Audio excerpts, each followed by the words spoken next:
ഈ പുഴയും കടന്ന് സീരിയലിൽ നമുക്ക് കാണാനായിട്ട് സാധിക്കുന്നത് കാവേരിയുടെ സഹോദരിയുടെ വിവാഹവും കാര്യങ്ങളൊക്കെ കഴിഞ്ഞിരിക്കുകയാണല്ലോ.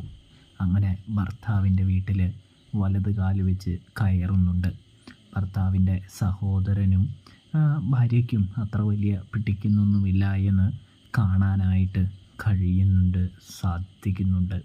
ഇതിനിടയിൽ വലിയൊരു പ്രശ്നം തന്നെ അവിടെ ഇതിനെ ചൊല്ലിയിട്ടോ ഉണ്ടാകുന്നതും കാണാനായിട്ട് കഴിയും.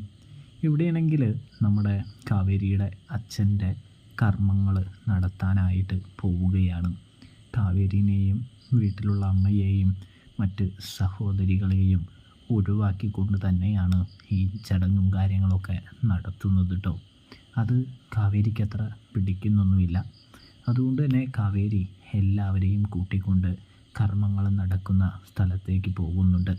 അവിടെ ചെല്ലുമ്പോൾ അവർ തടയുന്നുണ്ടെങ്കിലും കാവേരി പറയുന്നുണ്ട്, ഈ ചടങ്ങും കാര്യങ്ങളൊക്കെ നടത്തുന്നത് ഞങ്ങളുടെ അച്ഛൻ്റെ പണമായതുകൊണ്ട് തന്നെ ഞങ്ങൾക്ക് അതിൽ നിന്നും ഒരു ഉരുള ചോറ് തിന്നാനുള്ള എല്ലാ അവകാശവും എല്ലാ അധികാരവുമുണ്ട് എന്ന് പറയുന്നൊരു കാഴ്ച കാണാൻ കഴിയും.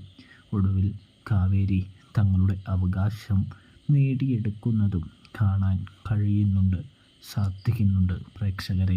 ഇതേ സമയമാണെങ്കിൽ അവർക്ക് ഒന്നും മിണ്ടാനായിട്ട് കഴിയുന്നുമില്ല എന്ന് കാണാൻ കഴിയും. അപ്പോൾ സബ്സ്ക്രൈബ്